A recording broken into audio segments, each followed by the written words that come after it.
Hi again, it's Carla Calabrese talking about emotionally intelligent divorce and collaborative divorce. And today, what we want to talk about is what happens if you read about collaborative divorce. You think it's awesome. If you go on my website, you'll read all about it. You can read books on it. Now we've got people who talk about it and you get sold. And then you come into your lawyer's office, and then that lawyer, if you're me, definitely is going to continue to say positive things about the process. I'm a huge believer, been doing it for over 25 years. And then, unfortunately, your spouse hires a lawyer that doesn't believe in it or doesn't want to deal with it or doesn't think they'll make enough money at it. That's just one of the reasons I think happens a lot, unfortunately. So what do you do in that situation and you can't get your case into collaborative? In my firm, what I tend to do, it's very helpful, especially if you have a particularly litigious lawyer on the other side. All is not lost. So this has happened many times over the years for me. What I tend to do is there are tools in your collaborative tool shed that you use in collaborative, and that would be the neutral mental health professional and the neutral financial professional. And what I'd like to do, if I really can't get the other side to agree and sign into a process, then I still suggest that we involve the mental health professional and the financial professional as neutrals in what we tend to call in our firm settlement track cases.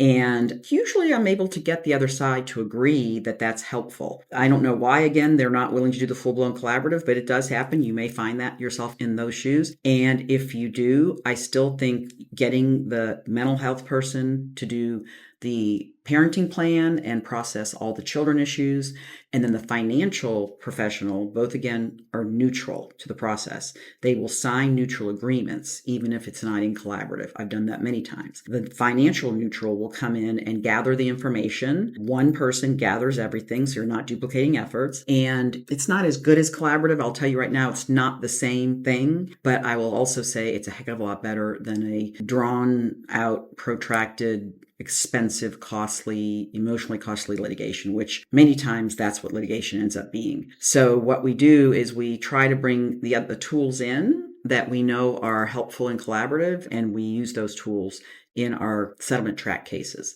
So that's something that if you are in that situation, I would just sort of say to the lawyer, hey, is there any way we can have a neutral mental health professional or neutral financial professional? And if they say yes, you're at least better off than litigation.